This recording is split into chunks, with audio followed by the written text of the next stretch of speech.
Hello guys, welcome to prep and peace. तो simple interest वाले series में आज हम लोग कुछ और क्वेश्चंस देखते हैं। अब तक हम लोगों ने क्वेश्चन नंबर 16 तक देख चुके हैं। आज हम लोग क्वेश्चन नंबर 17 से स्टार्ट करेंगे। तो चलिए देखते हैं क्वेश्चन नंबर 17 क्या बोलता है। The simple interest on a certain sum at 4% per annum for 8 month. The certain sum बोलने का मतलब वो कितने पैसे पे है वो बताया नहीं, ठीक है। किसी भी पैसे पे सिंपल इंटरेस्ट कितना है, 4% पर एनम से, कितना, 8 महीने का, ठीक है। 8 मंथ्स, यहाँ पे मंथ्स दिया हुआ, ध्यान देना है, ठीक है। एज ₹129 लेस, 129 रुपये कम होता है देन, किसके कंपैरिजन में, then the simple interest on the same sum, मतलब जितना पैसा हम पहले सिंपल इंटरेस्ट निकाला था उसी सम का बात कर रहा है, लेकिन इस बार रेट क्या है, 5% पर एनम, और कितने महीने के लिए यहाँ पे, 15 मंथ के लिए। तो पूछ क्या रहा है, व्हाट वाज द अमाउंट, मतलब कितना पैसा का बात हो रहा है वहाँ पे, ठीक है। जो सर्टेन सम है वो है कितना बेसिकली। तो दो मेथड है हमारे पास, ठीक है। एक मेथड में हम लोग क्या होगा कि मंथ से ही डील करेंगे, ठीक है। जैसे मंथ दिया ना, 8 मंथ 15 मंथ, उसी से डील करेंगे। दूसरे मेथड में क्या होगा, उसको ईयर में कन्वर्ट करके डील करेंगे, ठीक है। दोनों ही केस में देखेंगे कि हम लोग आंसर कैसे पहुंचते हैं, ठीक है, आंसर तक। तो मेथड 1 क्या बोल रहा है, हम लोग को ये पता है कि R/T परसेंटेज निकाल लेते हैं पी का, तो वो क्या बन जाता है, सिंपल इंटरेस्ट बन जाता है।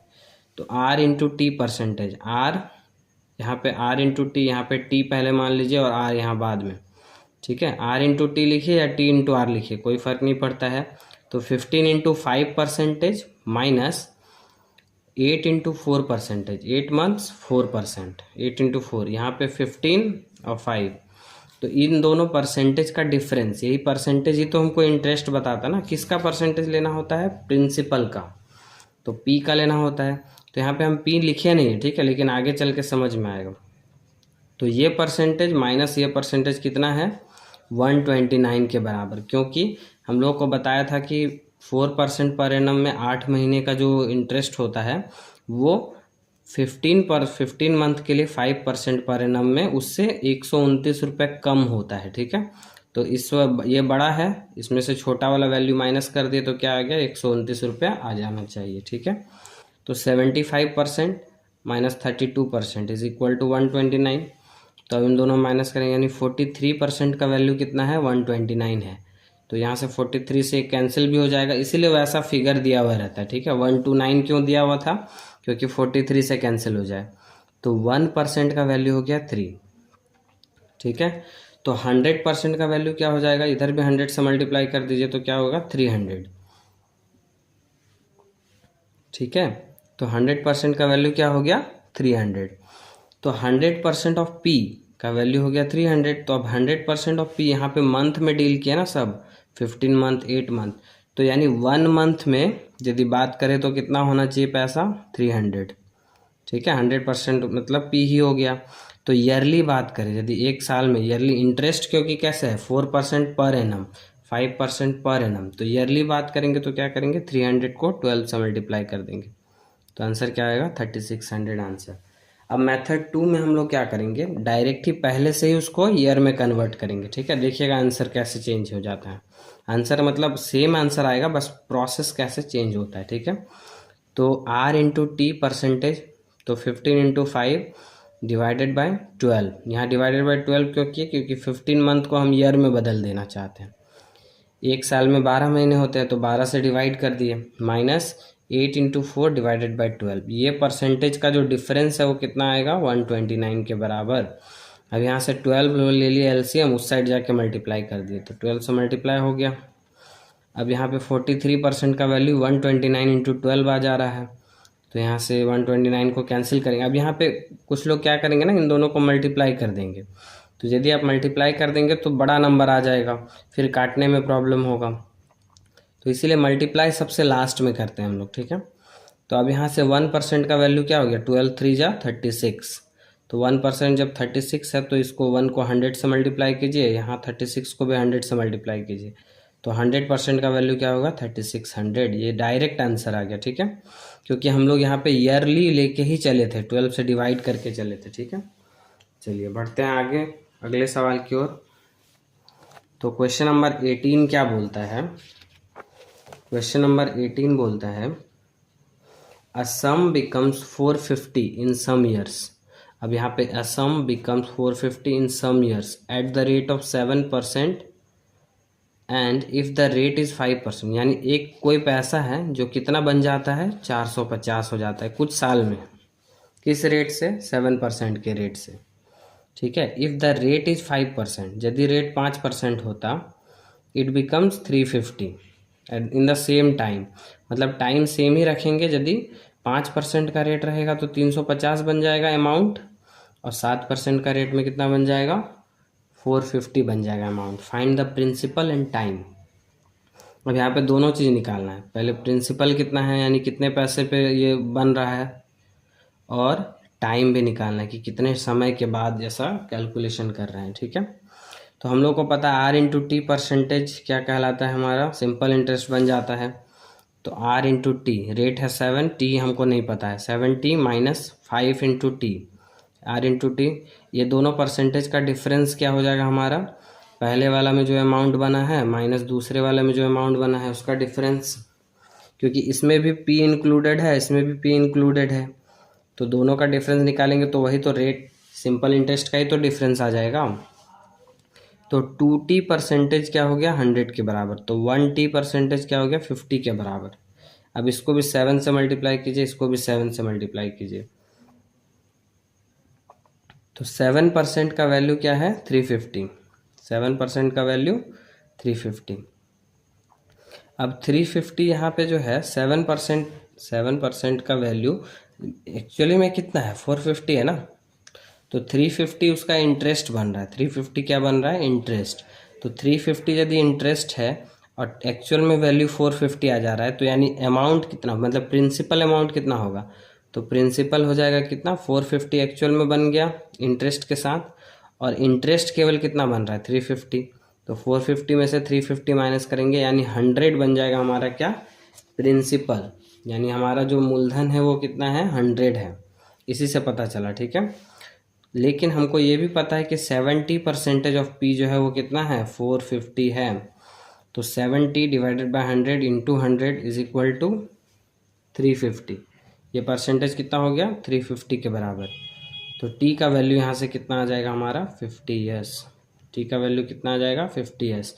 अब यहाँ पे 350 क्यों लिखे हैं हम, यहाँ पे 350 क्यों लिखे हैं, 350 इसलिए लिखे हैं, ये यहाँ पे भी 350 ही होगा। ठीक है, परसेंटेज तो पता ही है, ये भी 350 होगा यहाँ पे वैल्यू। ठीक है, तो 350, तो इस तरह से हम लोग निकाल सकते हैं। तो टी का वैल्यू क्या हो गया, 50 ईयर्स, यानी 100 रुपीज़ प्रिंसिपल था और समय कितना लग रहा था, 50 ईयर्स लग रहा था। ठीक है, चलिए आगे बढ़ते हैं क्वेश्चन नंबर 19 पे। तो क्वेश्चन नंबर 19 क्या बोलता है कि a sum of ₹8,400 at the rate of 8.75% per annum becomes इतना, यानी इतना पैसा था, इस रेट से यदि लगा तो कितना बन गया, इतना, सर्टेन टाइम में, टाइम नहीं बताया कितने समय में बना है। ठीक है, यानी ये क्या है, अमाउंट है, ये क्या है, प्रिंसिपल है, ये क्या है, रेट है। ठीक है, what will be the simple interest on an amount of ₹9600। अब इस पैसे पे कितना अमाउंट सिंपल इंटरेस्ट लगेगा वो पूछ रहा है, फॉर द सेम टाइम। अब यहाँ पे टाइम नहीं बताया और बोल दिया कि उसी समय के लिए यदि देखा जाए तो, and at the same rate of interest. Rate of interest तो हमको पता है, ठीक है, बस टाइम नहीं पता है। तो पहले वाले से हम क्या करेंगे, टाइम निकाल लेंगे और दूसरे वाले में पुट कर देंगे, ये है मेथड। ठीक है, तो आगे बढ़ते हैं, हम लोग शॉर्टकट में निकालने की कोशिश करते हैं। तो हम लोग को पता है कि सिंपल इंटरेस्ट होता क्या है, P into R into T by 100। तो यहाँ से हम लोग क्या निकालेंगे ना, ये है अमाउंट, ये है प्रिंसिपल। अमाउंट में से प्रिंसिपल माइनस करेंगे तो क्या बचेगा, सिंपल इंटरेस्ट बचेगा। और P का वैल्यू हमको पता है, अमाउंट कितना है, प्रिंसिपल कितना है वो पता है, रेट भी पता है, T नहीं पता है। तो T हम लोग यहाँ से निकालेंगे, तो T का वैल्यू क्या आएगा, काटने से अच्छे से इसको यहाँ से पॉइंट उड़ाए, 2 0 आ गया। इस तरह से कटिंग करने पे हम लोग क्या आ गया, 18/5 ईयर्स। ये क्या है, टाइम है। ठीक है, तो फिर से नया सिंपल इंटरेस्ट निकालने के लिए अमाउंट ये वाला डालेंगे, 8.75 है ही, 18 मंथ, 18/5 है तो 18 ऊपर लिखे, नीचे 5 हो गया, डिवाइडेड बाय 100 फार्मूला का। तो यहाँ से काटने पे हम लोगों को क्या आ जा रहा है वैल्यू 3024 इज़ द आंसर। अब देखिए ये तो काफ़ी लेंदी हो गया कि एक बार हम लोग पहले टी निकाले फिर जाके सिंपल इंटरेस्ट निकाले दूसरे वाले अमाउंट का। तो इसका एक शॉर्टकट तरीका भी है, ठीक है। शॉर्टकट तरीका क्या है, हम लोगों को पता है कि पहले सिंपल इंटरेस्ट निकाल लेंगे पहले वाले केस में कितना है। तो अमाउंट क्या है 11,046 में से 8400 को माइनस कर दिए तो कितना बन गया हमारा सिंपल इंटरेस्ट 2646। तो हमको पता है कि 8400 जब अमाउंट होता है तो 2646 होता है। तो 1 जब होगा तो 2646 डिवाइडेड बाई 8400 या इसको यूनिटरी मेथड बोलते हैं, ठीक है। तो हम लोग को कितने पैसे में निकालना है 9600 में। तो 9600 जब होगा तो क्या हो जाएगा इंटू 9600। तो यहाँ से 0 कैंसिल करके डायरेक्ट हम लोग आंसर तक आ सकते हैं 3024 आंसर। लेकिन ऐसा तभी करेंगे जब दोनों ही केस में सेम टाइम के लिए बोला जाएगा। यहाँ पे क्या बोला गया देखिए सेम टाइम है, ठीक है, और सेम रेट ऑफ इंटरेस्ट भी है। यदि ऐसा क्वेश्चन आएगा तभी हम लोग ये डायरेक्ट यूनिटरी मेथड लगा के आंसर तक पहुँच सकते हैं, ठीक है। चलिए बढ़ते हैं अब आखिरी सवाल आज का क्वेश्चन नंबर 20 देख लेते हैं। तो क्वेश्चन नंबर 20 क्या बोलता है कि an amount of ₹10500 increases to इतना, ठीक है, यानी इतना प्रिंसिपल था ये बढ़ के कितना हो गया अमाउंट बन गया कितना 13825 इन 3/4/5 ईयर्स। ये मिक्स्ड फ्रैक्शन में दे दिया है at a certain rate of simple interest per annum. अब यहाँ पे रेट ऑफ सिंपल इंटरेस्ट नहीं बताया है, सर्टेन बोल दिया, मतलब कुछ भी हो सकता है। If the earlier rate of interest is doubled. अब यहाँ पे पहले तो बताया नहीं कि इंटरेस्ट रेट क्या है, अब फिर ये क्या पूछ रहा है यहाँ पे कि रेट ऑफ इंटरेस्ट यदि डबल कर दिया जाए। पहले तो पहला वाला हमको निकालना पड़ेगा फिर उसका डबल करेंगे। तो पूछा है कि सिंपल इंटरेस्ट कितना होगा 5 साल में, उसी सम पे सेम सम पे, यानी जो प्रिंसिपल है वो सेम रहेगा।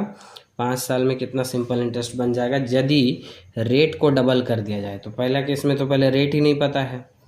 तो हम लोग को यहाँ पे क्या कर सकते हैं, हम लोग 3/4/5 को हम लोग लिख सकते हैं क्या 5 3 जा 15 और 4 19/5 ईयर्स। अब हमारा सिंपल इंटरेस्ट हो कितना जाता है, तो ये अमाउंट है इसमें से प्रिंसिपल को माइनस करेंगे तो कितना सिंपल इंटरेस्ट बन गया 3325। तो 19/5 ईयर्स में 3325 बन जाता है। तो 1 में कितना बनेगा 3325 डिवाइडेड बाय 19/5 यानी 5 ऊपर चला जाएगा।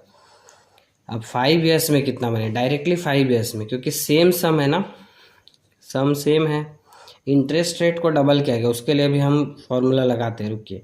5 ईयर्स में क्या हो जाएगा 3325 डिवाइडेड बाय 19 इंटू 5 ईयर्स में है, ठीक है। तो 5 से मल्टीप्लाई कर देंगे। अब यहाँ से 5 से मल्टीप्लाई एक बार और 5 से मल्टीप्लाई होगा ना, क्योंकि यहाँ पे तो ये वाला 5 जो है वो तो 19/5 वाला है, ठीक है। तो अब रेट को यदि डबल कर दिया जाए, यदि रेट को डबल कर दिया जाए तो फिर क्या होगा, बस यहाँ पे इंटू 2 हो जाएगा। डबल करने पे रेट जो भी था वहाँ पे उसको इंटू 2 कर देंगे। तो सिंपल इंटरेस्ट क्या बन जाएगा 3325 इंटू 5 इंटू 5 इंटू 2। यही 2 जो आया है किसके लिए आया है, डबल रेट करने के कारण से। बाकी डिवाइडेड बाय 19 सेम रहेगा एज इट इज़। तो यहाँ से डायरेक्ट हम लोग आंसर तक पहुँच सकते, क्या हो जाएगा 8750 इज़ द आंसर। ठीक है, मिलते हैं अगले वीडियो में कुछ और प्रैक्टिस क्वेश्चंस के साथ।